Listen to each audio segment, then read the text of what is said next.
Yeah, yeah.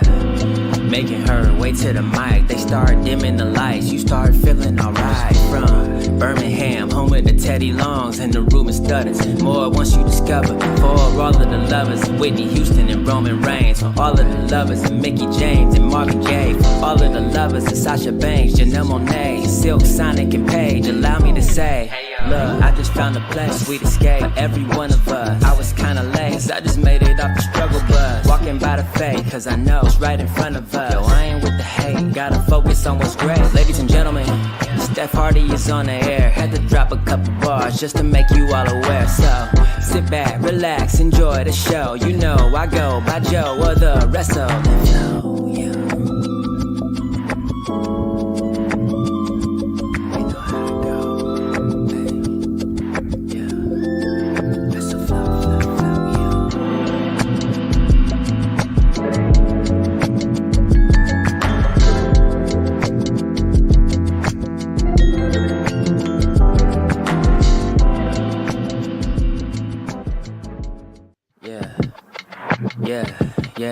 Yeah.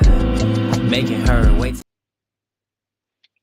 So I am so sorry. Y'all almost got the theme song a second time. I know there are probably people who wouldn't mind listening to it a second time, but that was a complete accident. I'm sorry, y'all.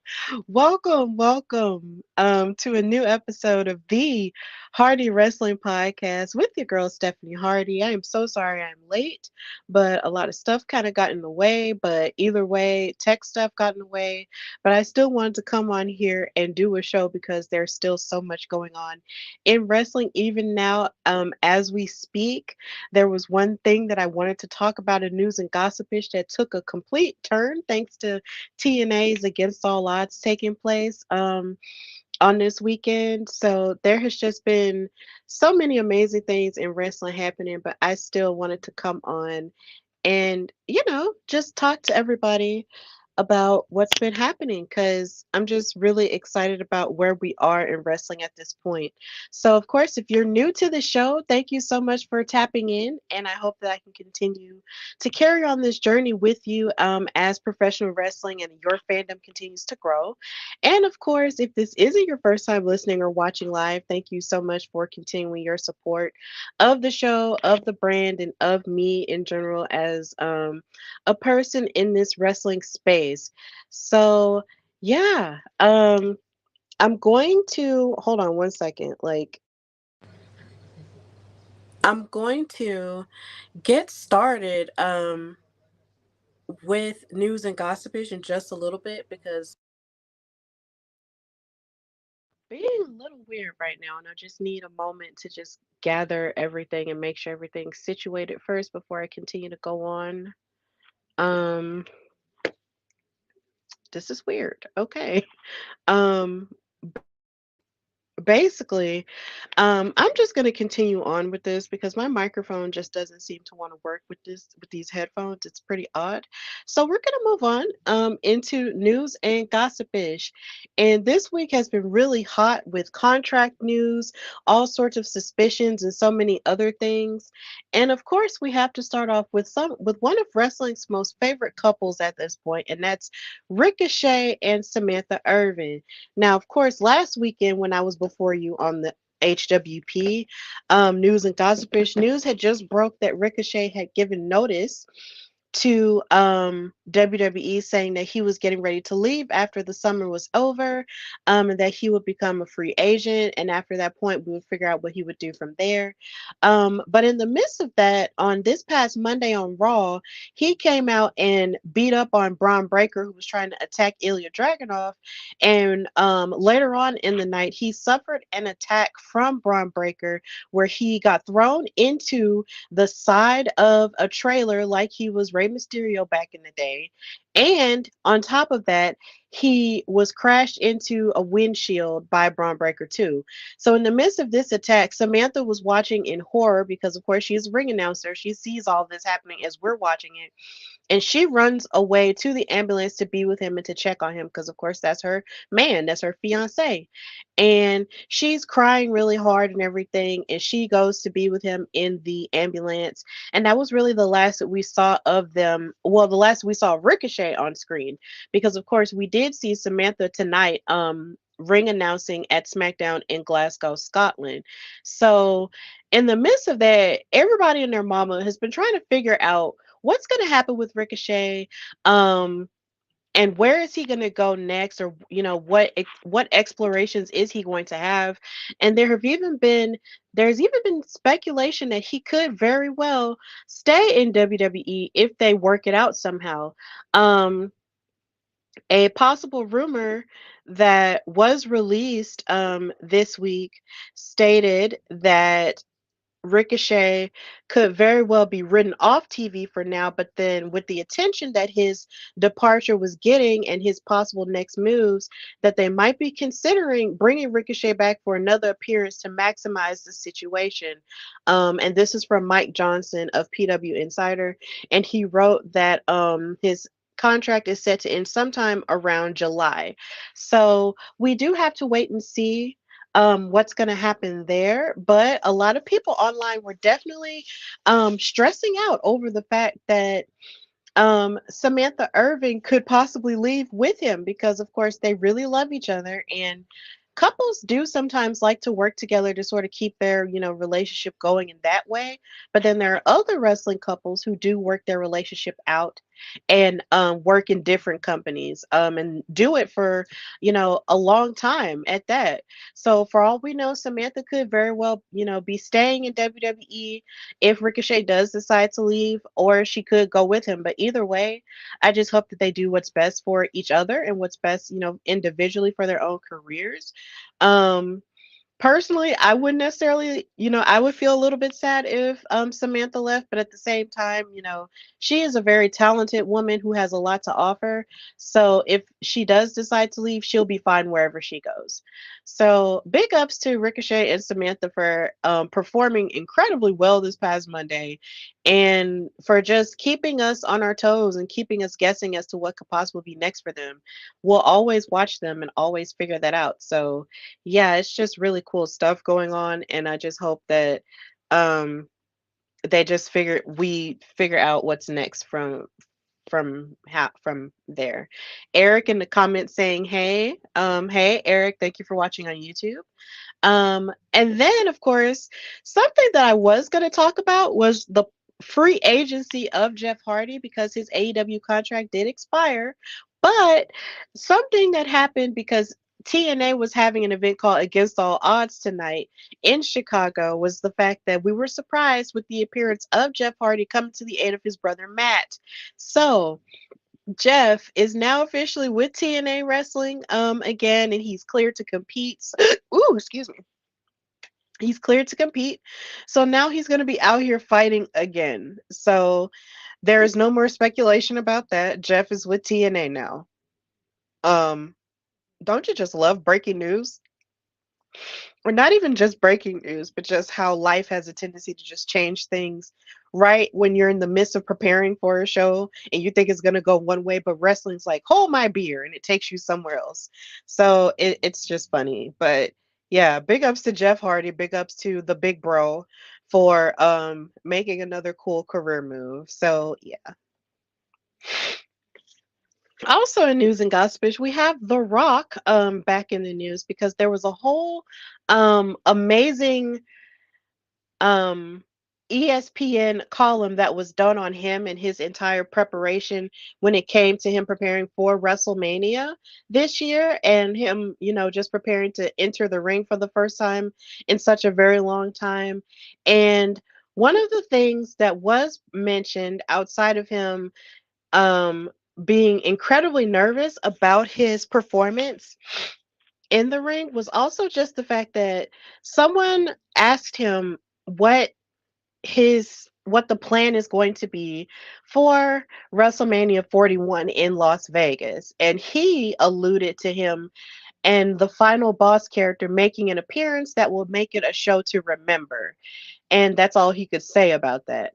And this freaks me out because I feel like we've been sort of playing this game back and forth with The Rock for close to over 5 years now, where he'll say something is going to happen, but then nothing truly happens or nothing really comes from it. And it's just kind of like, dude, what are we doing now? Like, is it really like is what we're asking for actually going to happen? Because it did seem as if when he was trying to sort of drop um Easter eggs into things when it came to him participating in a WrestleMania. It started with WrestleMania in Los Angeles last year, where we thought for sure we were going to get the match between him and Roman Reigns. But then it turned out to be Cody versus Roman, and that whole thing with the story not being finished in that way. And then this year, with WrestleMania 40 on the horizon, it low key looked like Um, we were going to get The Rock versus Roman, but us Cody crybabies, and I'll count myself in that, as well. Spoke our piece, and they saved what the main event of WrestleMania 40 was supposed to be, which was Roman versus Cody 2, and we wound up not getting that. But of course, The Rock did indeed wrestle in tag team action on night one, so that was okay. But a part of me is just low key scared that they're going to low key set us up for disappointment again when it comes to Las Vegas, because at one point, we were kind of on the train of let's see Roman versus The Rock because it will be generational and stuff like that. But we just didn't want it to be forced. Like, we didn't want it to be forced into something that it just wasn't, or made at the expense of another superstar who had another story going.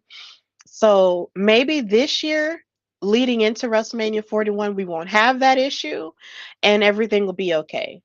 So, yeah, I guess we just have to wait and see what the ride is going to be when it comes to The Rock and the final boss version of himself in Vegas. And yeah, we're just going to have to enjoy the ride on that one. Also, we're going to send healing energy to The Rock because he got a elbow injury while filming his new movie with A24. Yeah, that injury looked really bad, and yeah, it was a really bad bruise on his elbow. So we're just gonna keep him lifted in good vibes and prayers as he recovers from that. Also in the news, we have the amazing, amazing announcement that Io Sky, the former WWE Women's Champion, former NXT Women's Champion, as well as Tag Team Champion, is going to be participating in an event for Marigold, which is a new Japanese women's wrestling promotion, and she is going to be fighting Utami Hayashishita. Now, I hope I said that correctly. If I did not, please don't hold it against me. But they will be fighting each other in July at Marigold Summer Destiny. Now, like I said, this is sort of a newer female Japanese wrestling promotion that was created by the former, I believe, president or CEO of Stardom.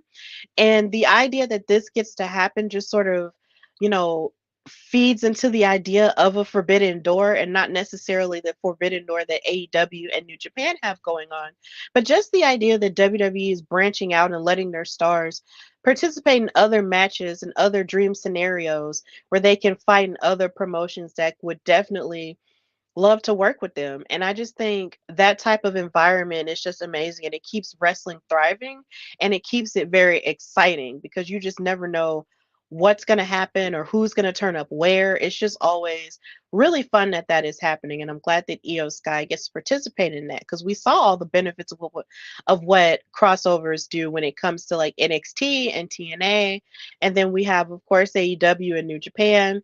So I'm really glad that WWE is continuing this, and I'm more than sure Io and Utami are going to have an amazing match. So I'm definitely looking forward to that. I'm going to tune into that. It's going to be really cool. So big ups to these ladies making women's wrestling history right here. It's just really cool.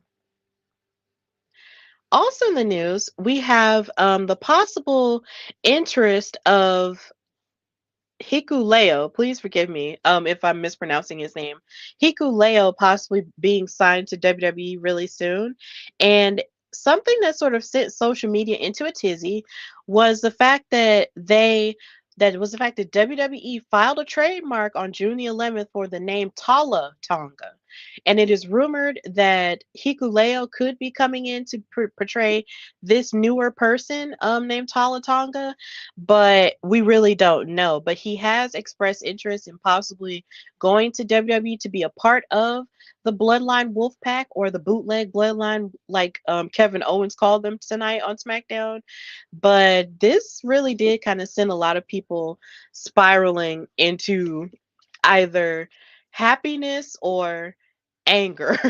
So we just have to wait and see what's going to happen with that. But it seems that there's a lot of opportunity happening with a lot of people of Pacific Islander descent when it comes to the bloodline story, or just wanting to find opportunity as a whole. So I think this is amazing. So if he wants to come over, then come on over. But if he doesn't, that's fine too, just as long as he does what's right for himself. So big ups to Hikuleo. And also in news and gossipish, we have possible a possible rumor that WWE might be interested in bringing in the Rascals um, to tag with Wesley as a part of their NXT and TNA endeavor. Because we did see, of course, this past Sunday at Battleground where Jordan Grace faced off against Roxanne Perez for the NXT Women's title. And then we saw other TNA superstars sort of pop in and make appearances as well. But since Wesley has come back and he's been sort of gunning for the North American title again, he's also being ganged up on by Gallus and stuff. So it kind of made sense for people who really want the whole NXT thing to keep flourishing, that he brings in his rascal brothers, to help even up the odds. And that would make sense. And it would be really great if it did happen that way. But of course, nothing has been officially confirmed yet. But there were a lot of fans and a lot of people like Wesley's wife who were pushing the narrative on social media that the Rascals need to have like one more big thing, and that WWE is the place to do it. And I really appreciated that, and I really liked that idea. So if they do it, it would be fantastic if they did. It would be really cool if the Rascals were able to get back together in that way. um and I would love it. So big ups to the Rascals for even being put in that conversation. And I love that Wesley is able to stand on his own 2 feet as an athlete and as his own man, and own star, that he can, wrestle in matches for singles titles, but all the while still, sort of yearning for that formal bond that he had with the Rascals. So I think it would be a really good idea if they did it, but it's all up to them. But I'm just here for whatever it is that, or however it is that they choose to facilitate more of the NXT TNA crossover things. So I like it a lot. And we'll talk more about that as we get off into the show later. But yeah. Now we're going to move. That's the end of news and gossipish. So now we're going to move to a special segment where I give predictions. I feel like over the past couple of weeks, I've been giving predictions for multiple pay per views. The month of June, the end of May into the month of June, has just been full of wrestling action, just chock full of amazing PLEs and pay-per-views that I get to make predictions for.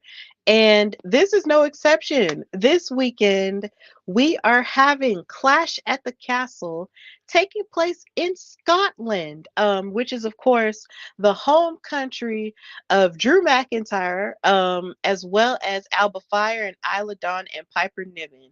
So this is an amazing homecoming for them. It's an amazing moment for Scotland as a whole, because they've never had, I believe, a PLE up until this point. And it's something that a lot of people have been suggesting and fighting for a long period of time, including Drew McIntyre. So the fact that it actually is happening, it's just really great. And then the first Clash of the Castle was a really huge success, and it was special for me because it was happening on the weekend of my birthday that year. So it was really fun to see.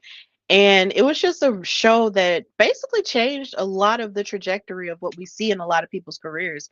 Like Dominic Mysterio. You don't get Dirty Dom without him turning on his father at Clash of the Castle and turning on Edge slash Adam Copeland. And you definitely don't get this angry version of Drew McIntyre without him losing to Roman Reigns in front of the Wales crowd due to the help of Solo Sikoa. And now you see where Solo Sikoa is as the leader of this crazy bloodline, this rogue bloodline thing that's happening right now. So this really new pay-per-view has already just made waves. So I'm pretty sure that this one is going to make waves too. So, yeah, I'm here in this segment to give my special predictions as to what could happen on tomorrow at Clash of the Castle. So, of course, we're going to start with the girls because women are always first. And we have the tag team match, the triple threat tag team match for the women's tag team titles with Bianca Belair and Jade Cargill going up against Shayna Baszler and Zoe Stark and the hometown girls Isla Dawn and Alba Fire. And let me just say that I want to send strength and love to Alba Fire because she is fighting this match in her hometown and in her home country, having just endured a really terrible loss. She lost her mom a few weeks back in an accident when she was visiting her. And I can't even imagine reaching this level of an opportunity and you don't have someone who's been there for you your whole life there to witness that. Like, I just want to send her healing energy and just prayers because that is not the easiest thing to deal with, in terms of losing a parent. Like, it is horrible, and I just hope that she is taking care of herself as best as she can and that the love that her and her mom had for each other will continue to carry her on into this moment. And she just deserves this, and I just wanted to say that. um and I'm glad that her and Isla get to have this opportunity because it was just last year when they got drafted and they were the NXT Women's Tag Team Champions, but you didn't see them as much.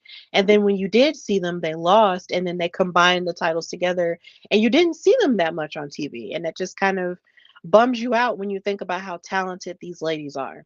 So, yeah, it's just really incredible stuff. I'm really excited about this match because all these women are so talented. And then you have Shayna and Zoe who are very gritty and they're really trying to prove that they are the dominant athletes in the Raw women's locker room. But I just wonder how Shayna is even feeling at this point, considering she also just lost another high profile match against Lola Vice at NXT Battleground in the Underground match. So, yeah, like I'm pretty sure she is feeling that she can't lose yet another match again. And there's maybe not even just a sense, not even desperation. I'm just wondering like if she feels that at this point she needs to just really put her all into this match here. But it really is hard to bet against Bianca Belair and Jade Cargill at this point. No matter who they face off against, whether it's, one on one or whether it's in a tag team match or in this triple threat tag team situation that's happening here, it's hard to bet against them because they're just so powerful and they get each other and they have a level of chemistry that's just unmatched in a team that has never really materialized before up until this year. Like, if you think about last year, both of these women were in two totally different promotions. Jade was in AEW, Bianca was in WWE doing her own thing. Like, they were both doing their own thing, and now they're here together and they have this aura and this chemistry that just clicks. So I am predicting that Jade and Bianca will retain their titles, but I do predict that Alba Fire and Isla Dawn will definitely have a great um, showing in this match that lets us know that we really do need to keep our eyes on them and not ignore them completely at all. Um, but I'm definitely predicting that Jade and Bianca will win and retain those titles because they're just so dominant now, and I just don't see them losing at this point. So that's my prediction for that. Also, we have a WWE Women's Championship match between Piper Niven, who is also from Scotland, and Bailey. And of course, this is materialized from the fact that Piper Niven and Chelsea Green have been attacking Bailey back and forth and everything, and just sort of making it seem like they need to be paying attention. She needs to be paying attention to them. And Piper was the one who, of course, stepped up and said, I'm going to face you in front of my people and all of that. And she wants to take the title from Bailey.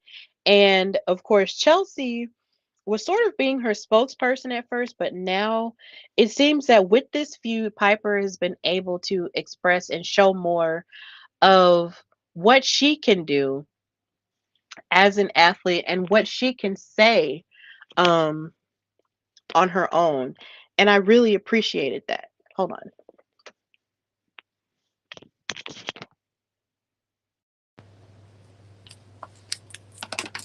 Because this is not working for me.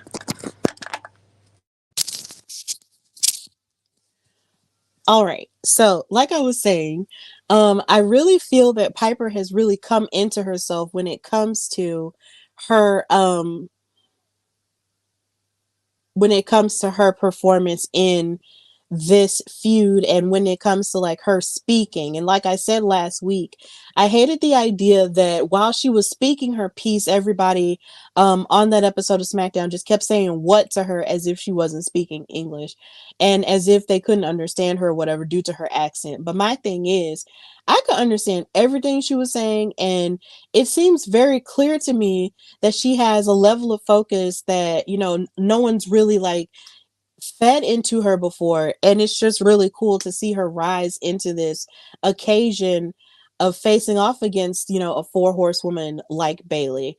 And Bailey has been a great champion so far, but as far as facing someone that's been really imposing, she hasn't done that yet. And Piper is definitely one of those girls who has a lot to prove in terms of her athleticism. And seeing as the first time I saw Piper Niven, it was in the Mae Young Classic. She had so much to offer there and so much to give that I just couldn't wait to see, what would happen with her. And even in the kickoff show that they had this morning, they were talking about, how she was trained in Scotland and how she was like a multi-time champion in Scotland as well as, one of the pioneers of NXT UK.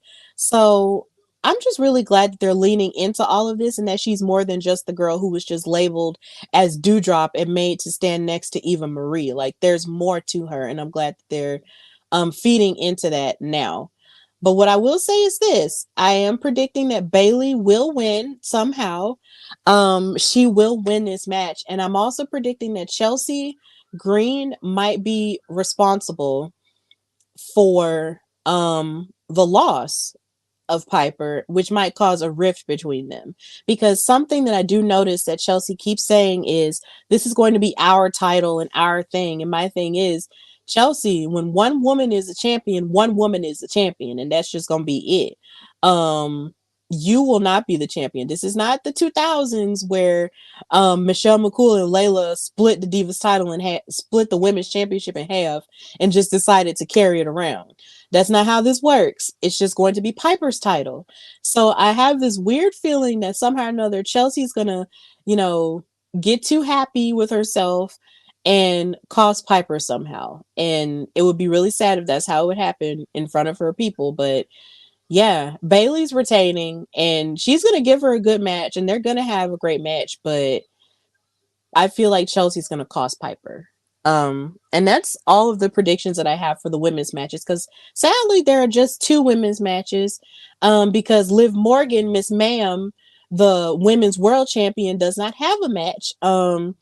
Interestingly enough, but she's only been champion for 3 weeks. And I'm going to give it a little bit of the benefit of the doubt because she is in this crazy storyline where she's trying to take everything from Rhea Ripley, including the Judgment Day and her boyfriend and all the above, which we will get into a little bit later. But she doesn't have a rival for the women's world title. So it's like now she's just sort of holding it. And I hope that it doesn't get to the point to where Liv's revenge and her being, this highly flirtatious girl sort of gets in the way of her holding this title and she doesn't have an opportunity to defend it like she should. So yeah, Liv does not have a match at Clash of the Castle, but that's not to say that we probably won't see her somehow. But she does not have a match, interestingly enough. But we're gonna move away from the predictions for the women and go into the predictions for the men. So we have Sami Zayn, Samster, versus Chad Gable for the Intercontinental title. And of course, this is all stemming from their ongoing feud with each other and stemming from the fact that Chad Gable is just being a very abusive coach in Alpha Academy and not being the coach that coached Sami Zayn to his victory at WrestleMania. He's just turned into this, sicko who just wants to just hurt people's feelings, but then hide it in the name of him trying to make people better and all of that. And Sami, of course, being the man that he is, who loves to stand up for people, can't stand that. So he's just like, yeah, this is not okay. You don't need to abuse them like that. And if you really feel like, I don't deserve this title, you can come and take it from me and I'm going to beat your butt. So Sami Zayn is fighting to keep his title, but he's also fighting to defend the honor of Otis, Maxine Dupree and Akira Tozawa, who are just taking the brunt of Chad Gable's abuse constantly, and you just hate to see it. And it's gotten so bad now to the point to where Chad will just move out of the way and manipulate Otis into, running into and beating up on Sammy, knowing full well that he's making him do this so Otis can just be conflicted in his feelings and keep him on his side. And it's just like really sad. But I'm predicting that Sammy is definitely going to retain the title. And I'm definitely predicting that Otis is finally going to stand up for himself and just tell Chad Gable no more, because this is like enough is enough. And it's time for a change. Hello. This isn't going to keep going on. So I just hope that Otis and the rest of Alpha Academy just stands up for themselves and gets a major screaming standing ovation from them, and Chad will learn his lesson, and yeah, Sami Zayn will still be the Intercontinental Champion that we deserve. So yeah, Sammy's definitely winning this one, and Chad is going to get his comeuppance, because you just can't abuse people and just expect to just keep getting away with it. You just can't. And then, of course, I feel like I should have, made this prediction last because of the fact that Drew McIntyre is having a great homecoming at this point. He's even been inducted into the Scottish Hall of Fame, which is a thing that I did not know existed until today. But I love how he's being inducted and loved on in his home country. So big ups to Drew McIntyre for having this beautiful, blessed moment in the country that raised him and made him and birthed him. Also, I send hopes and prayers and healing vibes to his wife, because he did say on the kickoff show that his wife is having emergency surgery right now. So I'm sending good vibes to her. And I know it has to suck that she can't be there, but I'm sure their love will maintain them. But you have his world heavyweight title match against Damian Priest. And because Drew McIntyre beat Finn Balor, I believe on this past Monday on Raw, the Judgment Day cannot interfere in the match. They're barred from ringside and all of the above. So it kind of looks like Drew McIntyre might have the upper hand here. Not saying that Damian Priest isn't that guy and can't, perform to the best of his ability, because he's a powerhouse in and of himself too. But this is really hard to predict, because a part of me wants Damian Priest to hang on to it a little bit longer so he won't just be known as the guy who cashed in Money in the Bank at WrestleMania and only held it for like a little while. But then there's this other part of me that wants Drew McIntyre to have his moment that he probably should have had the last time there was Clash of the Castle. It's really hard, but I think I'm going to predict that Drew McIntyre might win this match, but CM Punk might come and try to distract the moment from him, or like take the moment from him and just distract him and make it seem like, oh, well, you have this title now, but I'm going to come for you and take it from you. and stuff. Like, I feel like a funny thing might happen where Drew might win the title and then CM Punk might come back and be like, I'm cleared. Let's fight at SummerSlam. I feel like that could very well happen. But then you also have Damien, and it's just like, it's so hard because I don't want Damien to just lose it like that. But oh my God, it's really frustrating. But I want Drew to have his moment in the sun. So, in the spirit of having a moment in the sun in your hometown, I'm going to predict Drew McIntyre is going to win, which will set the precedent for him and CM Punk fighting each other at SummerSlam or another bigger pay-per-view. So yeah, that's my prediction for that. Drew McIntyre. It's true. It's true. It's true. I'm sorry, Damien. I love you. I love you so much, but it's true. And now we have this prediction for Cody Rhodes and AJ Styles for the undisputed WWE Championship in an I Quit match. I am thrilled about this match. I am absolutely excited about this match and the fact that it's happening because of course you got these two Georgia boys going up against each other for the second time, and then of course you have Cody who's angry at AJ Styles because like he said on SmackDown tonight, he said, look, you literally had to pretend that you were Mark Henry in order to get another chance at the title as opposed to just asking me for it, and that gagged me. But what gagged me even further was when AJ was trying to cut a promo through Scotland, who just kept chanting and singing Cody Rhodes' name. He literally like cut through him and said, yeah, well, when you don't get your way, you quit things. Like when you left New Japan Pro Wrestling or like when you left Ring of Honor. You even made a company with your friends and you quit that too. And I was like, God dang, you did not have to go in the juggler for Jesus. They are just pulling all the punches now. Like they're just saying any and everything. And it is just crazy. But yeah, like, oh my God, I'm really excited for this match. I'm pretty sure they're going to destroy each other. And I love how in the kickoff show, Michael Cole asked Cody, like, do you feel like people sort of underestimate you because, you know, you're not really one to get rough or get buck like that, even though that's I'm paraphrasing. But y'all forget, Cody is the same man who wrestled um in Hell in the Cell against Seth Rollins with a torn pec.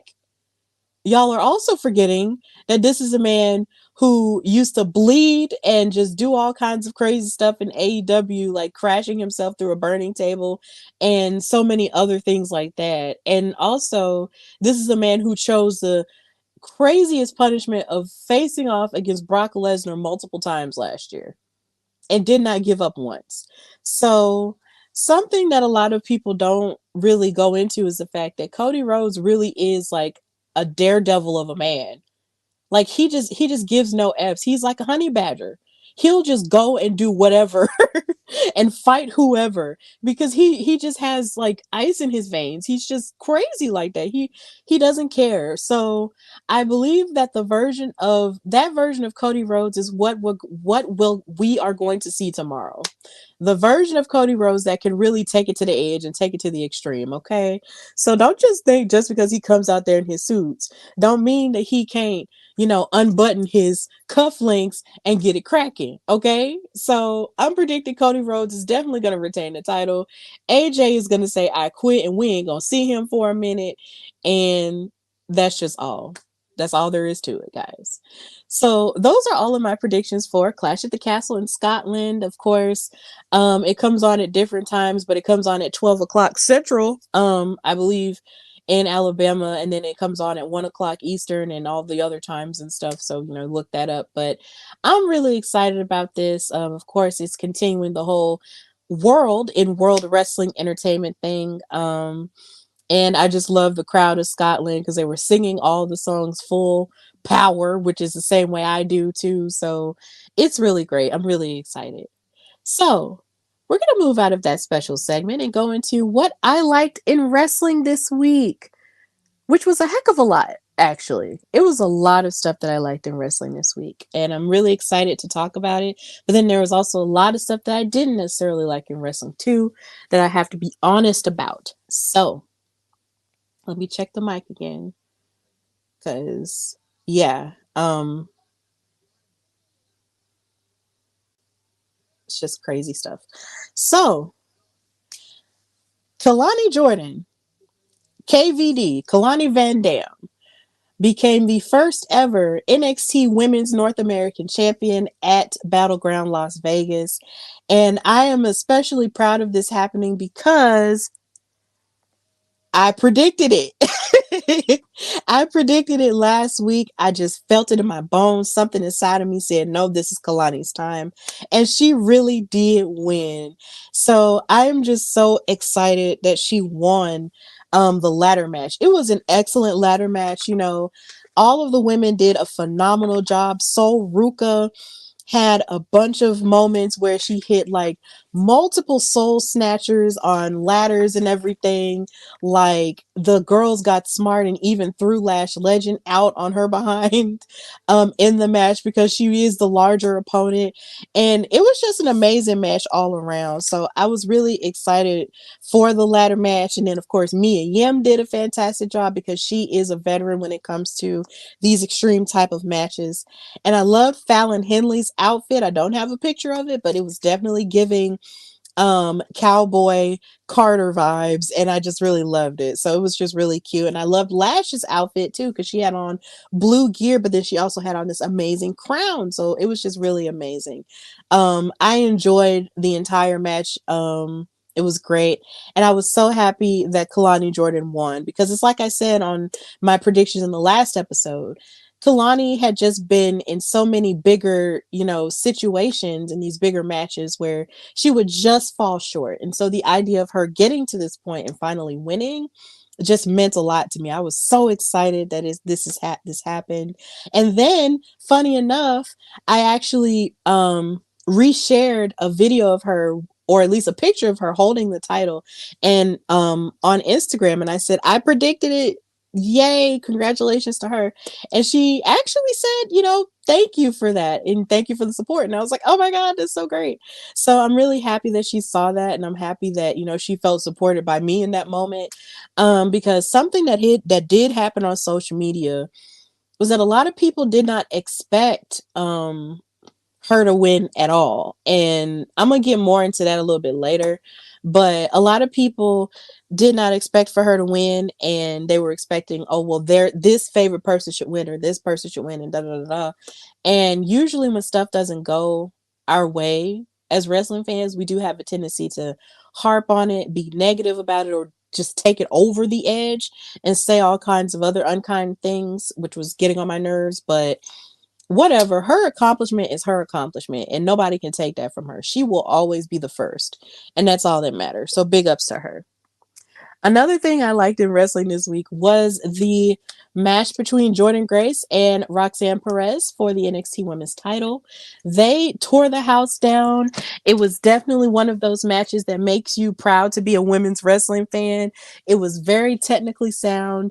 It was power driven. Jordynne Grace lost an earring. She ripped, like, it was so bad. Like she lost an earring. She ripped through her hole. She was bleeding at first. It was just really creepy. But yeah, like these girls really tore it down. And then the ending bummed me out a little bit. I'm not gonna lie, because I really did think that Jordynne Grace had a legitimate chance to win the NXT Women's title and become Jordan two belts. But she gets interrupted by not Fallon, I'm sorry. Tatum Paxley, who finds herself, you know, enamored with the TNA Knockouts title, and she starts, you know, trying to like stalk it or whatever. But then you see Ash by Elegance, formerly known as Dana Brooke in WWE, running after her, you know, and trying to snatch the title away from her because I guess she's trying to go for it too. Jordynne Grace didn't like that, and so that wound up distracting her, and she wound up trying to, like, she hit her finisher, but then after she hit her finisher, Roxanne was able to counter it and turn it into a pop rocks in order to win and retain her title. And that made me so sad because I really wanted Jordynne to possibly win it. But Roxanne did a great job defending that title. And I do recommend that if you haven't watched that match, please go watch it, because it is definitely the stuff that women's wrestling is made out of. So I definitely do recommend watching that match back. But of course, Roxanne is still the champion. And she even cut like a really scathing promo on CM Punk, and she called him a hypocrite. And what's so funny is AJ Mendez commented on Instagram, and she was just like, yeah, I went off on dad. And I was just like, oh my God. I love how they're just, owning the fact that they're just birthing wrestlers and adopting children. Like, it's just so amazing. So it's funny. And I liked it. But moving out of that into the men, you had Oba Femi, who is defending his North American title against Wesley and Joe Coffey of Gallus. And when I tell you, this match sent me over the edge multiple times because of Oba Femi's strength. It sent me over the edge because there were so many times where this one man kept catching Wesley in midair. Every time Wesley would try to hit one of his aerial maneuvers, he would just catch him. Like he was just nothing. Like you just grabbing a bag or grabbing a ball. And he just caught him and just tossed him somewhere. He caught him again and tossed him somewhere else. I was just like, Oba, I'm gonna need for you to calm down and stop throwing people. Stop it. Like, it was just out of hand. And then the fact that even in this picture alone, he hit like a double suplex on both of these men. And it was just like, excuse me, why are you this strong? It's almost like God decided when he was creating him and when he was creating Mark Henry and Bianca Belair and Jade Cargill, he just decided he was just going to give them all like the descendant strength of Samson, and decided to just throw them in wrestling so they could surprise us. And Oba was just showing himself off completely. Like when he says, I am the mountain that you cannot climb, he meant it. Okay. He really meant it. And it was so bad that Gallus even came out and had to jump him, and that still didn't even work.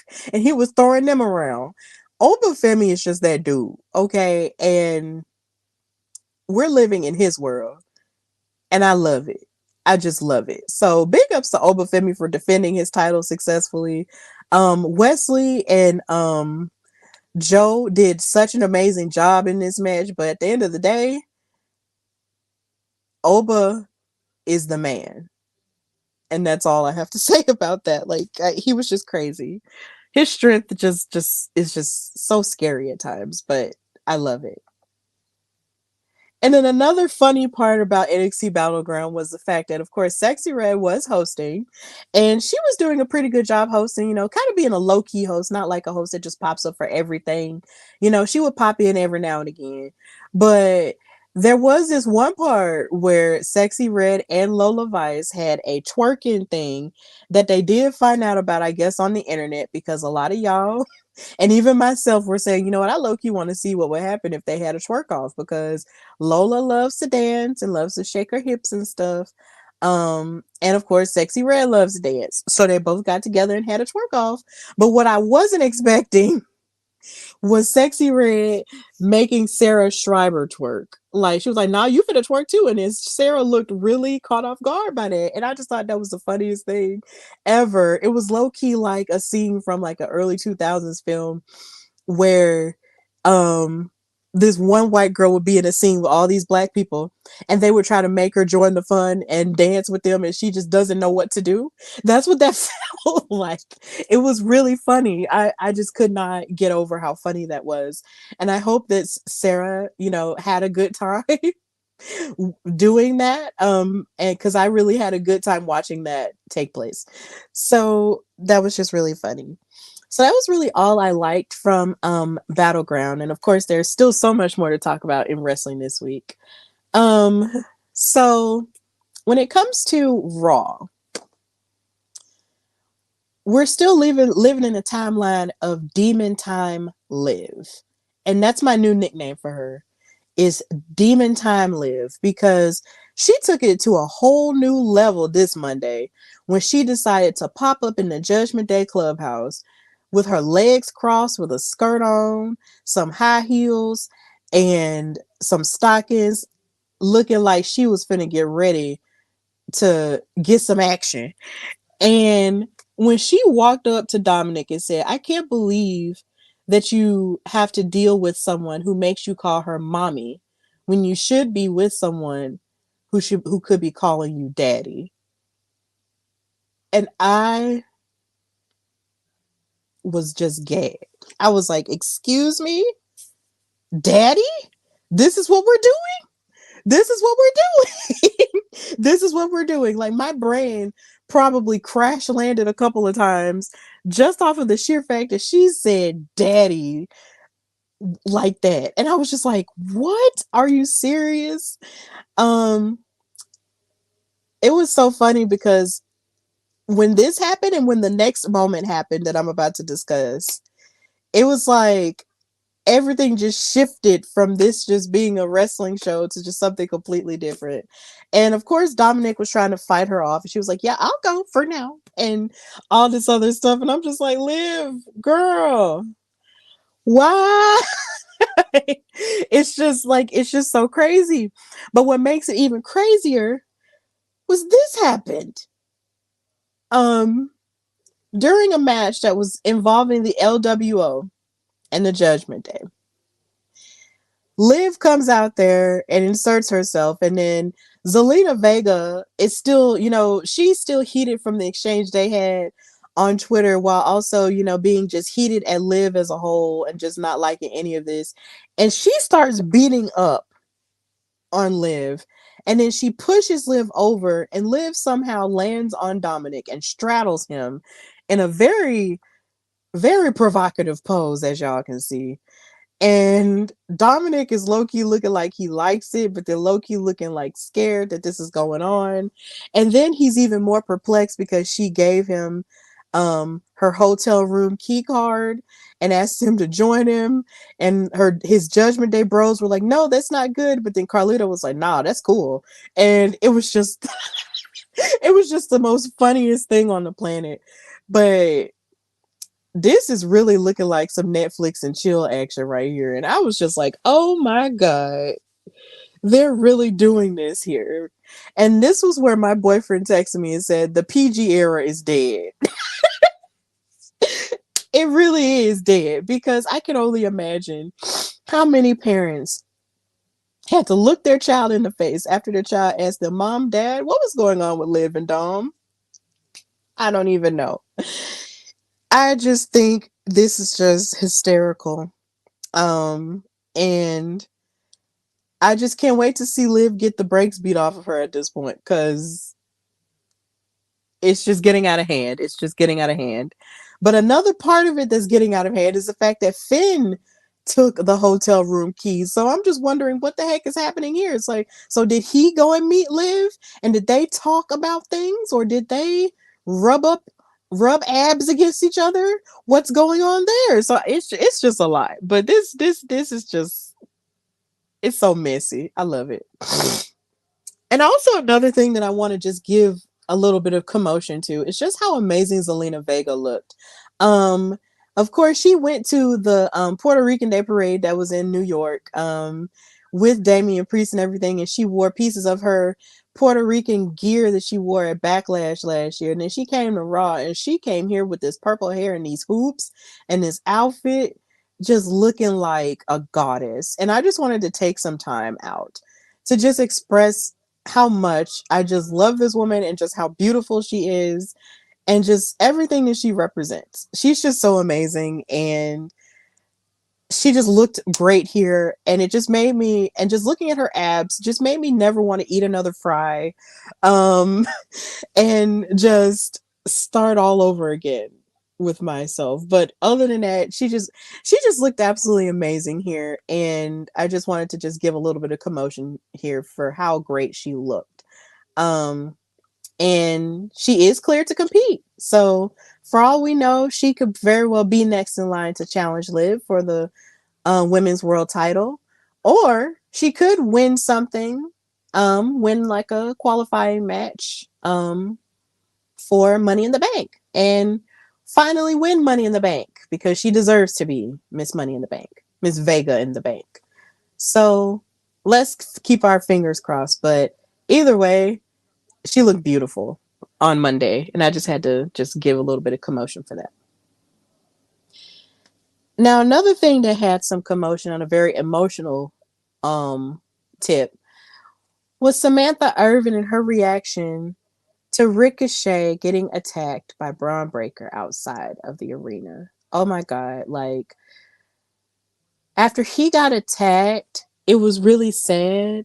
And then after they came back from commercial, they showed footage of Samantha watching it happen and her just looking horrified, and she ran to him and everything, and she was just like, I just want to go with you, and she was just crying and sobbing, and it was just so sad because I'm like, no, like I don't want to see Samantha upset. Like the first time I saw Samantha upset, it was on the part of Logan Paul defeating Ricochet and cheating or whatever, but to see her crying like this made me just want to go to war. I was just like, no, you cannot make this angel cry.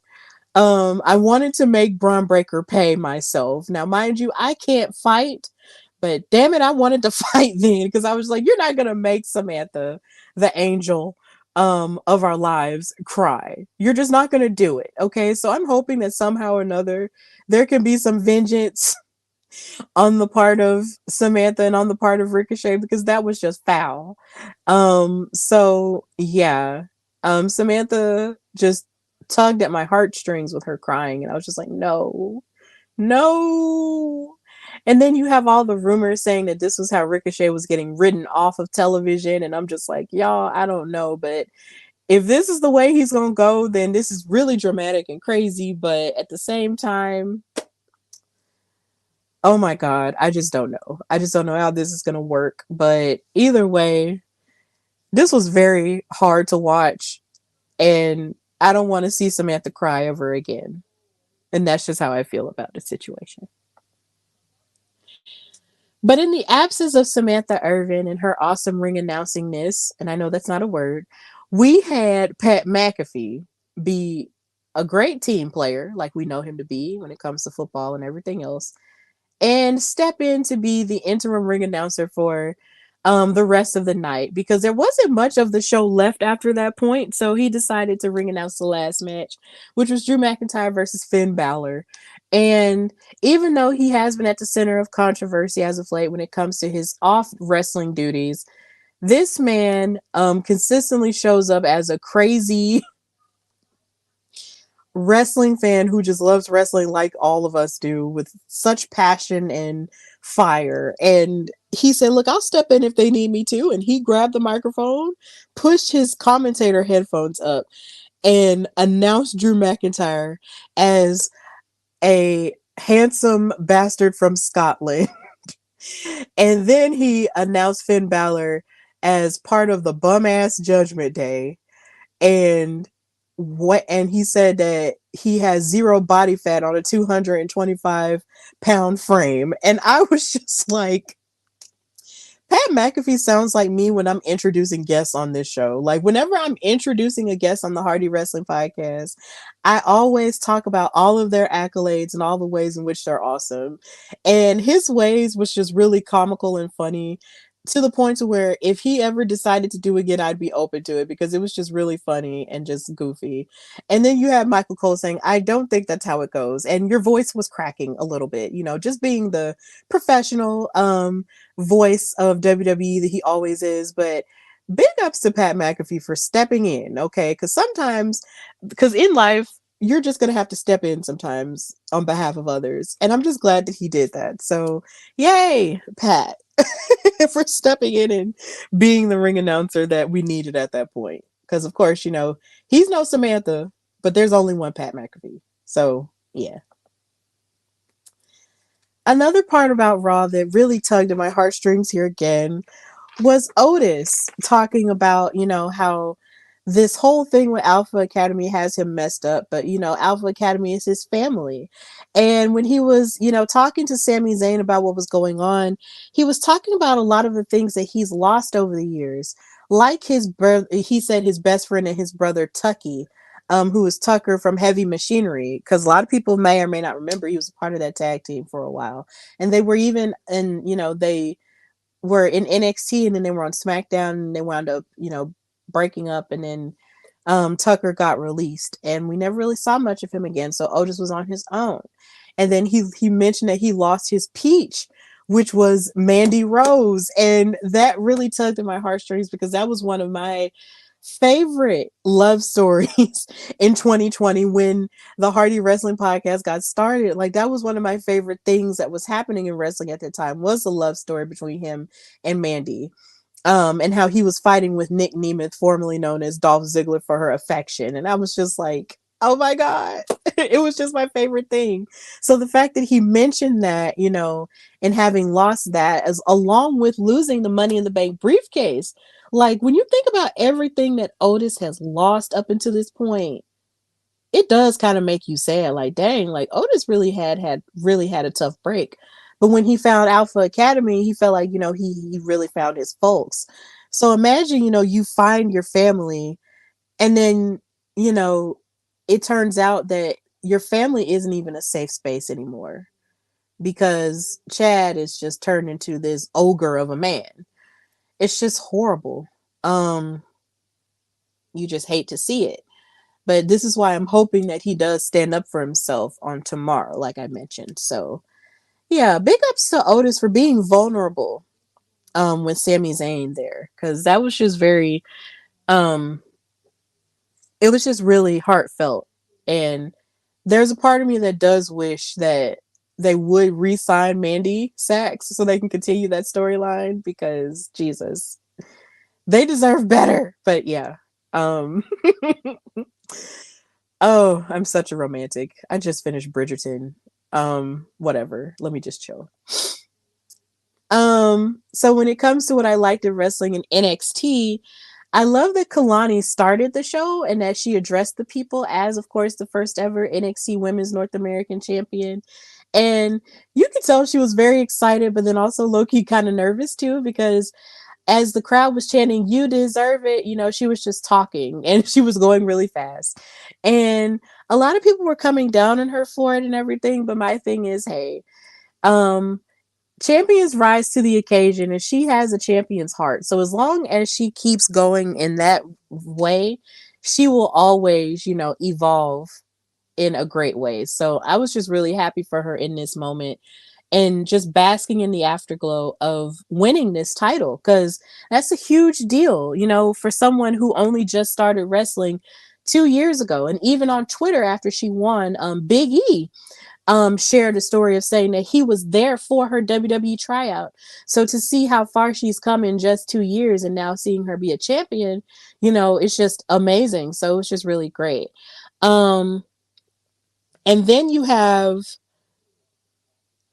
Jada Parker coming out there to interrupt her and basically discredit her winning the title in the ladder match by saying the only thing you proved on Sunday was that you could scurry up the ladder like a damn squirrel. And I was just like, Jada, why you gotta be so mean?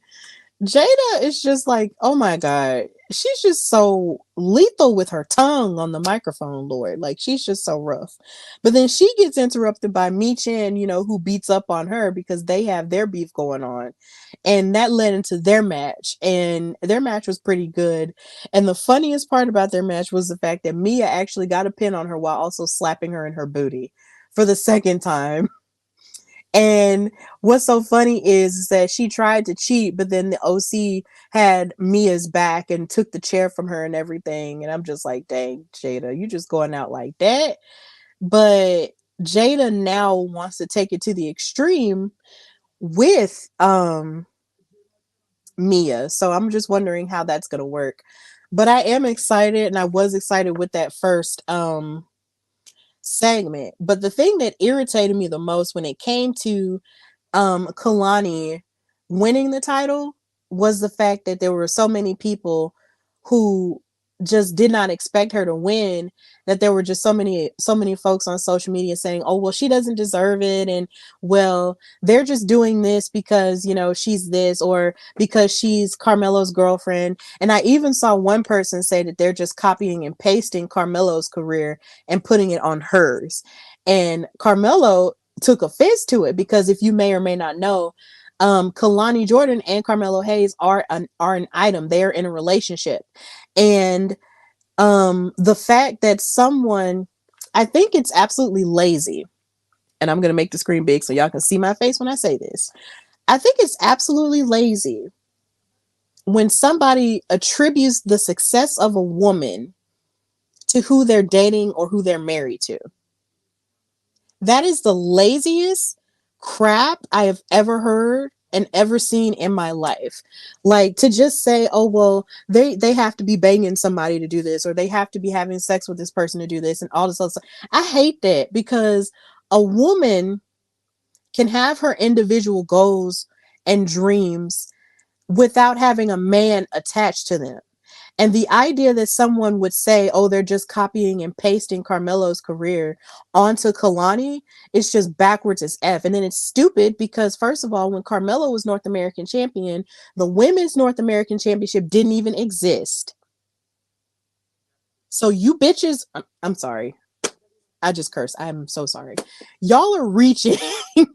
You guys are reaching. And it is just so stupid how much people will just reach for things just to discredit a person winning, just because what? You wanted another person to win? Okay, yeah. People's teams and people's favorite people don't win stuff all the time. But that doesn't mean that you have to outright discredit the work that another person does to earn an opportunity either. Do better. It's just really gross. Like, I just really hate it. Like, it's just so stupid. Like, Kalani winning has nothing to do with Carmelo. Kalani winning has to do with Kalani. And if you've seen her growth, and if you've seen the way she wrestles, and if you've seen the way, you know, her athleticism plays into it with her gymnastics background and everything, you would understand why this opportunity is for her solely. And if you are a person that attributes any woman's success to who she's attached to or who she's dating, then you really just need to check yourself and understand that women are their own people. And we succeed whether a man or a significant other is in the picture or not. Sometimes we succeed even more when there isn't one in the picture. Everything we do is not about men. It's just not.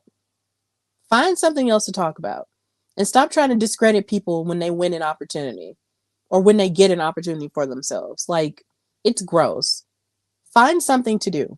Accomplish something yourself, but don't do that. Let me back off, because I'll get, you know, even more passionate. But Kalani deserves this, and that's all I have to say. And I think it's cool that Mia Yim is now, you know, her next challenger. That's going to be amazing. So I'm here for that as well. So let's just move on. Yeah, Jada Parker is also running OTM, and I will not hear anything else of it. She is definitely out here running OTM now that Scripps is gone. She was telling the boys what to do and what she was going to do when it came to Mia Yim. So Miss Ma'am is definitely the mouthpiece of OTM at this point, and I'm here for it. So it's crazy. But I love the attitude. I love it. And then you had Thea Hill gathering Chase U. That was really hilarious as well. Like, she really just had to get all of them together, because Riley Osborne keeps fussing with Ridge Holland and just telling him all the ways in which we can't trust him and all the stuff he's done wrong. But Thea Hill really just had to clear everybody real quick and just let everybody know, like, look, ain't nobody in Chase U perfect at all. So as long as we all know that, then we can move on and give each other a chance. And I just thought that was really cool. The way that she put it, it was very passionate, and she just cleared everybody and just let everybody know, like, look, you did this, and you did that. Riley, at one point, you know, you were losing things. Ridge, at one point, everybody thought that you were going to stab Andre in the back. Andre Chase, Professor Chase, you gamble the money away for the university and all of that other stuff. And she just cleared everybody, and it was funny. And I just want Thea Hill to just get everything because she is just so awesome. So this was amazing. And then you had Wendy Chu coming back as a sleep paralysis demon. I was not expecting this at all, but I love it. The darker makeup and everything is just really amazing, and I just love her versatility because a lot of people don't know that before Wendy Chu became the sleeper, the sleepover girl that a lot of people know her for from NXT 2.0. She was a part of that faction that had Xia Li and another member of it whose name I can't recall right now. And she was sort of like this dark figure at one point before she shifted over to Wendy Chu, and now we're shifting back into like a darker version of Wendy Chu. And I like that a lot. Like, oh my God, she had been sleeping for so long and now she's awake, but she's coming for you. And I like it. I really like it. It's really different. It's low-key giving sleep paralysis puppet, even though I'm pretty sure it's not really giving a puppet, but it does look kind of like that. But I like it. I like it a lot, and I'm very intrigued. And Brinley Reese, she's just gonna have to go back to the drawing board because the way she lost to her was just like, yo, dang, that's just unfortunate. So yeah, I'm here for sleep paralysis, Wendy Chu. And another part of NXT that I really loved was the fact that when Cody Rhodes paid a visit to NXT, he had his moment with Trick Williams, which I will talk about in a little bit, but then he also gave his old face mask from his undashing days to JC Jane, who hasn't been feeling really dashing herself. She had her nose broken, so now she's walking around with a mask. But Cody Rhodes ran into her and Jasmine Nix in the back, and he gave her the mask, and this really blew my mind because I never thought I would ever see this mask again. Because if you were watching wrestling like in the 2010s or in the early 2010s when Cody was dashing Cody Rhodes, but then he had his face broken by Rey Mysterio hitting a 619 on him, and his face was broken, and he was like, oh, don't look at me, I'm ugly, I'm not dashing anymore. And he would make people put on paper bags on their heads. This was for us. This was for us. And I just could not believe this. I was like, oh my God, he brought this back and gave it to JC. This made me speak. I was so speechless, and it also made me feel kind of old because I remember when Cody Rhodes was getting his revenge on Rey Mysterio. It was at WrestleMania 27, and it was in Atlanta, and that was the first WrestleMania I ever went to. And they fought each other, and Cody Rhodes wound up winning, and I was upset about it because I wanted Rey Mysterio to win because he was dressed up like Captain America. I didn't even know who Captain America was back then, but the fact that he dressed up like him, I was excited about it. I wanted him to win so bad. And then, of course, you had Michael Cole, who was being super, super, super biased towards the heels at that point. And he was just like, Cody Rhodes needs to win, and he's better than Rey Mysterio and all this other stuff. Oh my God. To be a wrestling fan in 2011, it was funny as heck. But I was 17 then, and it was just insane. And oh my God, I'm 30. What the heck is happening to time? But yeah, just the fact that Cody gave the mask to her was just so cute. It was really cute, and it healed a piece of my wrestling childhood soul that lives forever. So that was amazing, and I appreciated that. Then we get to this, the polarizing Trick Williams promo with Cody Rhodes. Now, something that I will say is that I did find it poignant that Cody Rhodes decided to pay NXT a visit on the anniversary of his father's passing. It has now been 9 years since his father passed away as of this past Tuesday. And Dusty Rhodes was definitely, a big part of why NXT is the way it is now with its students and everything that he was able to teach them and everything. Like, he really fed into the next generation. And so I found it very poignant that Cody would pay them a visit. And before the show started, he was outside, with the fans, hobnobbing with them, giving them high fives, yelling at them. And one of the fans even, told him that, he was welcome to the cookout and everything. And, he was really happy about that. Cody really appreciated that. But, let's get to the TV part. So Cody cuts a little bit of a promo on AJ Styles. He talks about NXT and everything. But then you have Trick Williams, the NXT champion, coming out here to sort of share his piece on everything that's going on. And the thing that I did like about this promo before we got to the cookout stuff was him talking about making it to the top of the mountain and how a lot of people doubted them both.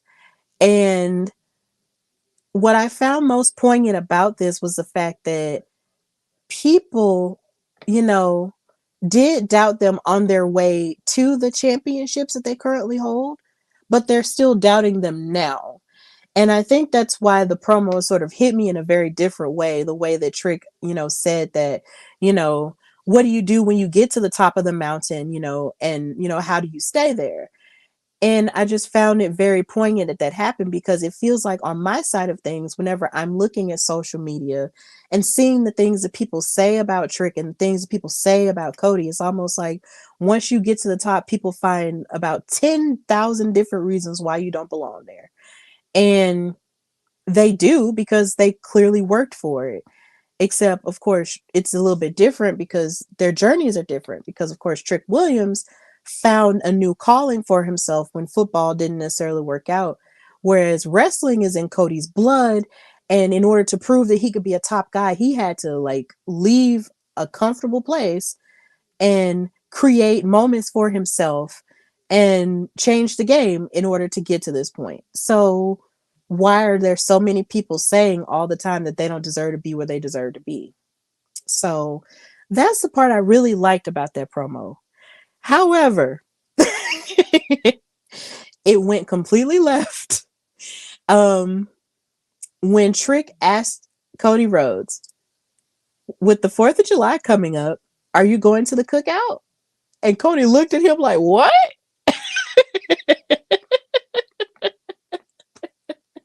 It was funny. And I laughed about it because a part of me was just, just laughing about it because I know where that discourse comes from, because there's just the constant connection that Cody Rhodes has with the Black community. And then it's also stemming from jokes and stuff. So I understand what Trick was saying and, how he was being funny. And then it made the entire NXT, or at least the Black chunk of the NXT audience that was there, pop up and just scream and everything. And he said he would be there, and they gave each other a dap, and that was all. And it was just funny. But because I know the Black wrestling community, I stayed off of social media for a minute because I know it was just going to cause, and in the moment I thought it was funny, but then when I really thought about it, I was just like, this is going to cause some chaos. And I understand why. As a Black person, I do understand why, because there have been so many times where we'll say, oh, well, this respective white person can come and be a part of the cookout because they do something cool that you can attach to Blackness, that you can attach directly to Blackness. And we'll be like, oh, well, they're cool, they can come to the cookout, or they can come to the cookout. And it's almost now gotten to the point to where we can invite people to the cookout, but then it's sort of blown up in our faces a bit, where white people have a tendency to take from Black culture and then use it for their own benefit, and then sort of bastardize it to a degree, and just discard it when it no longer suits them. And they don't really care about the people and why we created these things, or why we have the way we speak, and why we have the way we do this and stuff. And it can get really exhausting sometimes when you see so many pieces of who you are as a Black person getting taken away or getting, you know, commodified and all of the above. And it's exhausting. It can get really exhausting. So I definitely understand how a lot of these people felt, you know, how a lot of the members of the Black wrestling community felt when this was put out here like this. And then on top of that, you have other people outside of the Black wrestling community who just don't know exactly what the cookout is, and they're speaking on it as if they might get it, but then they really don't get it. And it's just kind of like, oh my God, y'all don't understand. Y'all don't understand it. And honestly, it's not really our job to really hold your hand through it as Black people. Y'all just can Google it like you do everything else, because we're not meant to just be your guide to Black culture and Black people. You know, if you want to ask, I mean, no, like look it up, please, because we're not obligated to tell you all of our things, because historically we've shared our things and you've taken it and just it's not been cute. So yeah, I understand a lot of people's feelings about the cookout thing, but I'm more than sure that, you know, Trick didn't mean anything crazy by it, you know, and anything bad by it or whatever. But what I will say is this, is that I really hope that with all of the authentic Black people and Black characters that we are seeing in wrestling as a whole and not just in WWE, I'm hoping that they're not just using it as a bargaining tool or like, or using it with backhanded intentions, as you know, to try to like feed off of the culture and then throw it away when it doesn't, when it's not useful for them anymore. Because because Black people have gone through so much in this sport, and the fact that we've gone through so much and yet still, you know, make moves and yet still accomplish so much, it would be a terrible shame if these companies are just doing this because they feel like it'll just get them a quick buck, or they feel like it would just, you know, excite, you know, a certain group of people and then bring them to them only to just not care about that audience anymore. I just hope that that's not what's going on here. Because on the one hand, you have, you know, Cody being welcomed to the cookout, and you have Sexy Red being on NXT, um and Lil Wayne and all these other people popping up at your wrestling shows. But then on the one hand, you have your United States champion, Logan Paul, popping up with an openly racist former president.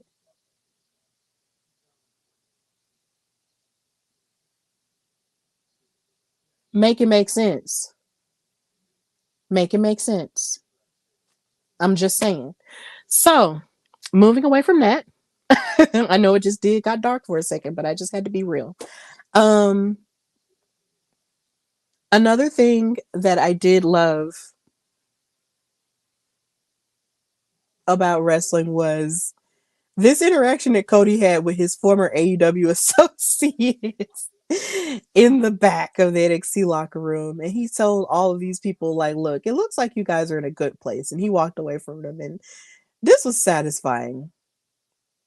This was just very satisfying and funny and clever in a way that I just say, oh my God, y'all think y'all cute. And I just had to move on from it. But it was just really funny. I enjoyed it. Um, I just think it's really great. And also, let me just say that in the segment with Trick Williams, Cody did also mention that Trick's next challenger will be determined in a battle royal this coming Tuesday, and that they might come from different locker rooms. So it looks like the men's division in NXT is going to get a little bit of the excitement that the women's division got when Jordan Grace came and challenged Roxanne. So I'm really excited to see who it could be, and a lot of people are speculating that it could be a certain person that wrestling fans believe in. Is it Joe Hendry? I hope it is, but we just gotta wait and see. But yes, it's this segment with all of the former AEW people was just really funny and really cute and clever. So yeah. And then of course you have the new faces of the 2024 NIL class. I really like this part here simply because two of the people who are highlighted in the NIL class are Darcy Kahn, who runs track for Howard University. And I do believe, as it stands now, she is the first and only person who is from an HBCU to become a part of an NIL class. So congratulations to her for that. And we have Abby Jacobs, who plays soccer for the University of South Alabama. So big ups to us, Alabama, let's go. Even though she's from Florida, but she goes to school at South Alabama. So that was really cool. So big ups to the NIL class, but definitely big ups to those two women. And I can't wait to see what they have to offer once they get acclimated to all their wrestling training and all of the stuff. And I can't wait to see who they become. It's going to be cool.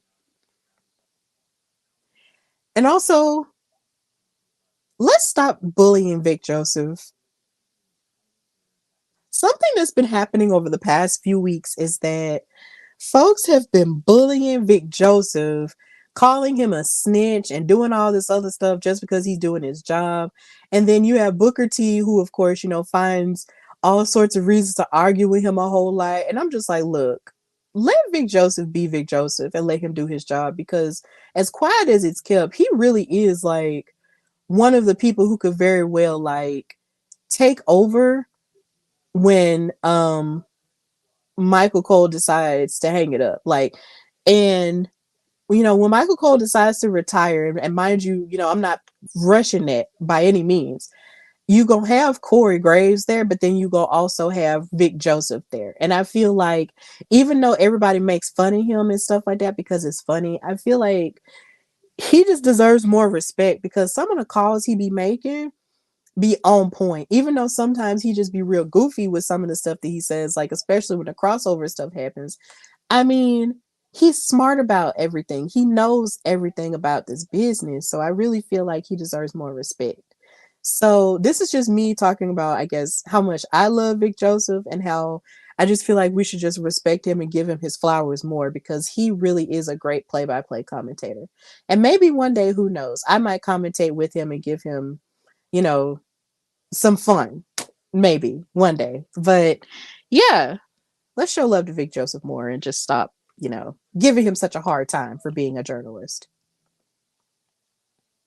So when it comes to what I liked in wrestling in AEW Dynamite, I really love the match between Mercedes Moné and Xyxes for the TBS title. Of course, Mercedes Moné won the match, but as it turns out, this was a very physical matchup, as you can see. If you're not really familiar with Xyxes, she's one half of the CMLL Women's Tag Team Champions, I believe, with Stephanie Vacour, who is also the New Japan Strong Women's title, who has faced Mercedes Moné before, and then they're going to fight each other at Forbidden Door in a couple of weeks. So this match was really good. Xyxes has clearly, evolved a whole lot more since the last time I saw her wrestle, which was in the Mae Young Classic. So yeah, this match was really good. I enjoyed it. To get a match like this on free television, is just pretty insane. But I loved it. It was really good. It was very hard hitting and technically sound. And of course, Mercedes is out here proving why she's the CEO and the greatest women's wrestler of all time. So big ups to her for that. And also, if you haven't had a chance to subscribe or sign up for her Monet newsletters, please do so, because they're very inspirational, and they might make you cry, but they're still very inspirational. And speaking about what I liked on SmackDown, Jade and Bianca had a montage, feeding into their triple threat match at Clash the Castle tomorrow. But I just wanted to share this picture of them with Samantha Irvin, and they shared this on social media saying that they were basically Mark Henry's angels. And when I read that, I was just like, bruh, why did the Charlie's Angels theme just start playing in my head? Because something that a lot of people don't know about me is that I did grow up watching reruns of Charlie's Angels, and I was a big stan of the movies when they came out. It's just something about women kicking behind that I've just loved from jump. And just the idea that they said that, and feeding into Mark Henry basically discovering all three of them, it's just a beautiful thing to notice. And I'm just so happy that they're here, representing the greatness of what Black women can be in this business. So they had a really cool montage feeding into their tag team title match, and their aura is just undeniable. And I'm just so happy to be living in a time where these women are champions together. So yeah. And I just wanted to take some time to talk about a lot of fashion moments in SmackDown. I really loved B-Fab's hair. Whoever does her braids does a phenomenal job, and I just love this red on her. It just brings out the beauty of her facial features, and I just love her red hair. It's just really cute. I just wanted to take some time to just have some commotion for her hair and all of her fashion moments. Really, like, I always liked her style and I always liked her fashion. And I liked the white braids when she had them, but when she switched over to the red, like, that was really fresh and vibrant. And I just loved that. So I just wanted to take some time to show B-Fab love because of her hair in this segment with the Street Profits and Kevin Owens. It was just really great. And of course, I have to give another moment to our Queen of the Ring, Nia Jackson, her beautiful natural hair. I love that she's wearing it more often, even though it might be really big and she can't necessarily wear like the crown to the ring with it on, but her hair is her crown. And I just think that's amazing. And her natural hair is just really beautiful. And I just love watching her wear it. And it seems like she takes care of it really well. So yeah, this is just me kind of just going crazy about people's looks because I don't really talk about fashion all of that much on the show and hair that much on the show, but they really do be gagging me sometimes when it comes to the fashion. So I just had to talk about it. But I am still worried about Mia Yim and her losing streak because Nia Jax was coming out here to fight Mia from their brawl last week. And Nia won this match in very dominant fashion. And I'm just tired of watching Mia Yim lose. I just feel like Mia Yim just deserves so much better than that. Like, yeah, Chelsea is horrifying. She just deserves so much better than that. Like, for somebody as talented as she is, she just can't. I just want her to just have great opportunity. She just deserves to win a whole lot more than she does. So that's just how I feel about that. And Chelsea Green just continues to just blow my mind with her facial expressions and her acting skills. And she's just so hysterical to me. This is a facial expression that she made when Naomi kicked out of one of her maneuvers. It was just really funny. And I'm just like, Chelsea girl, never change. Always give us face. Please just always give us face. And I want to give a big ups here again to Samantha Irvin because her intro that she does for Chelsea Green has now been placed as a part of Chelsea's theme song. So at the beginning of Chelsea's theme song, it's no longer shh, it's Chelsea. It's Chelsea Green, the way that Samantha Irvin does it. And then it goes to I'm a hot mess. Oh, and I'm just like, wow. I think it's really funny. So I think it's what's best to happen considering Samantha isn't on SmackDown to do the entrance for Chelsea in that way anymore. She's on Raw. So I think it's a good way to sort of keeping it mixed in with Chelsea Green, even though Samantha can't be there. So it's just really cool that that's what's happening with her. And here again, like I was saying in my predictions, I love the back and forth that Cody and AJ were having in their promo with each other tonight. And I just don't understand how these men were able to keep a straight face as the people of Scotland kept chanting Cody's name and they were able to just keep it going. And I just feel like these are just professionals. These are like greats in their field because there is just no way I could be able to have this serious of a conversation with all of these people yelling. It's just really hard. And they were able to do that. And you could tell that there were times where AJ really did want to just tell them to hush, but he just didn't. And he just kept going. And then another funny part of this whole promo was Cody Rhodes calling Carl Anderson and Luke Gallows Horace and Jasper. And for those who don't know, Horace and Jasper are the henchmen to Cruella de Vil in 101 Dalmatians. That gagged me so bad. And I'm sitting here like, Cody Rhodes, what it so you've been watching Disney movies. You've been watching Disney movies at the house. Um You've been watching Disney movies at the house. This blessed me because I am a Disney girl. So the idea that he made reference to 101 Dalmatians just gagged the mess out of me. I was just like, oh my God. Horace and Jasper. You just essentially called AJ Styles Cruella DeVille. Yo.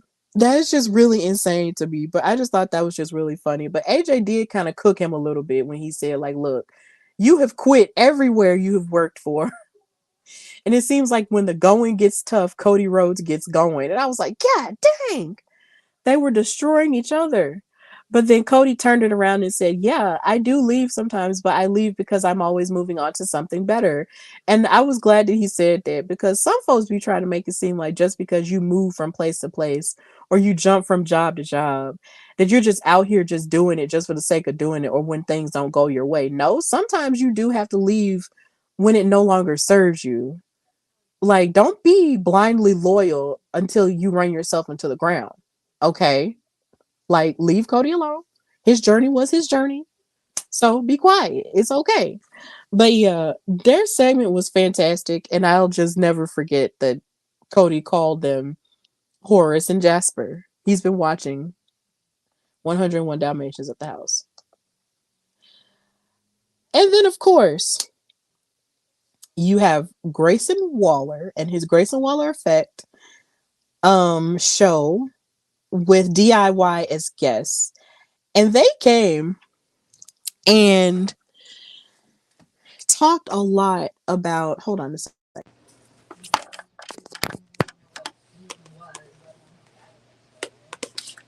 They came and they were talking about how they were going to hold on to the tag titles and how much better of a tag team they were than DIY. And the most hilarious was that Johnny Gargano took it upon himself to look Austin Theory in his face and tell him that Grayson Waller is literally just using him, and talked about how talented he always thought Austin Theory was and how he deserves so much better than that. And it's so funny because during the Grayson Waller effect, DIY showed the footage of Grayson pulling, excuse me, Austin Theory in the way, so he could get attacked in their match, by Johnny Gargano. And then he did it again tonight. And I just cannot wait until Austin Theory and Grayson Waller breaks up, because I don't know if Austin's going to hit him first or if Grayson is going to do it first. But either way, I've been wanting to see a babyface Austin Theory for a while now. And I've been talking about it for like a while now on the show too. So if this is how we're going to get to it, and if it's going to take them losing the tag titles to get to it, then so be it. Because Grayson Waller just can't keep bullying this man and acting like he can just do whatever or say whatever with him. Like, that's just not going to work. So I just can't wait to see how this turns out. And I do hope that DIY does get another opportunity at those tag titles so they can win them, because they haven't won tag titles together since they were in NXT Black and Gold. So I'm just going to need for that to happen again for them one more time. And if it happens in Cleveland at SummerSlam, I'll love it. So that'll be great. So yeah, that's all I liked in wrestling this week. And so now we're just going to move into announcements. Like I've been saying, next weekend, which is Juneteenth weekend, I will be at the first ever African American Comic Expo being held by Blurred Over at the AG Gaston Boys and Girls Club. On Saturday, June the 22nd, I will be hosting a panel called Is It Cool to Be a Black Wrestling Fan Now? And I will be there with two very special guests in the form of Katrina Blake of In Cat We Trust and Brittany from Birmingham. So I'm really excited to be doing this. So of course, if you're in the Birmingham, Alabama area, come down to the expo and just celebrate with us. It's going to be great. And I'm just really excited to be a part of it. And also, please continue to support and check out my other show with Katrina called Steph and Cat Talk Wow, where we talk about the ins and outs of the hottest all women's TV show, all women's wrestling TV show, Wow Women of Wrestling Superheroes. We air every Thursday, unless otherwise stated, on both of our live platforms on YouTube, Twitter, Instagram, Facebook, and everywhere else. Continue to support the show and watch all of our interviews that we have had so far with a lot of the women of WoW. And just continue to support us as we grow there. And of course, if you want to book anyone for your special events, if you want a host for your podcast, or if you want a writer to write something for you, like an editorial or something, or do an interview with someone, or if you need a commentator or a panelist, I am your girl. Please email me at hardywrestlingpodcast@gmail.com or DM me on Instagram or Twitter at Queen Steph Hardy, and I will get back to you and give you, rates and stuff, and we can work it out because I am very passionate about what I do. And I hope that I can continue to be a light in this space. So book your girl, book your girl, book your girl. I'm excited to work. And of course, since I am excited to work, I am so happy to be a part of Black Girls Wrestle and their event called The Blackout, which will be taking place in September of this year in Daytona Beach, Florida, where I will be on commentary with the amazing Sahara 7, and we're going to be commentating the action for this promotion, which is full of the most talented Black women in all of wrestling today. So if you're in the Daytona Beach, Florida area, please buy your tickets now. It's going to be really great. Of course, there's going to be a tournament to see who's going to face off against Casey Lennox, who is the current Black Girls Wrestle champion. And I'm just really excited to be a part of it. And of course, if you haven't watched my interview with Casey Lennox, please go and watch that on YouTube as well, and go listen to it as well. It was really great. So yeah, I'm just really excited to be a part of it, and it's coming soon, so I'm just excited. And of course, if you like reading different wrestling articles, please read my editorial work at Daily DDT. I'm always grateful to Raphael for letting me go off with my crazy ideas. So please check out all of my articles. My most recent article was on why Megan Thee Stallion should be the next mainstream star that WWE should bring in next, not only just as a performer, but also as an athlete. So please read that and read all of my other articles. If you click my name, you can find everyone that I've written. And yeah, just enjoy my writings. Hopefully, I'll get back to writing soon because I'm working on some things, but I'm just really excited to be in different bags. So yeah, this is my writer bag, and I'm just really proud of this article. So please read it when you get a chance. And of course, buy my merchandise at foryourwear.com/Hardy Wrestling Podcast, where you can find my Beyonce's ship t-shirts available in all sizes in the color black. It celebrates the love of Bianca and Montez. So I figured, if you loved the TV show Love and WWE, Bianca and Montez, or if you just love them both as a couple or individually, you can buy this t-shirt and rock it and wear it and be like, yeah, Beyonce's, and just support them. So buy that t-shirt there, as well as my Alabama wrestling t-shirt, which celebrates Alabama wrestling icons from this great state where I hail from as well. Available in the colors of red and black and in all sizes at foryourwear.com. That's FORYOURWEAR.com/Hardy Wrestling Podcast. And those are all of my announcements. Thank you so much for joining me on this show for those who did watch live. And of course, if you want to watch it later, you can. This will be made available before, if not tonight, then by tomorrow, even though it's technically already tomorrow. But hey, whatever. Thank you guys so much for watching and being with me tonight into today. And I hope you have an amazing weekend. I want to say happy Father's Day to all of the fathers and father figures and grandfathers and great grandfathers of the world. It's an amazing weekend. I get to celebrate with my dad, who is the reason why this show is the way it is and why I'm even a wrestling fan at this point. He got me into it, so he's part of the reason why I'm here in this regard. So happy Father's Day to him. And just, I hope that you guys are having a safe weekend and you're doing what's best for yourself and taking care of yourself and just knowing that you are worth all of the good things in the world. So, yeah, this has been the Hardy Wrestling Podcast with your girl, Stephanie Hardy. And until next time, bye, y'all.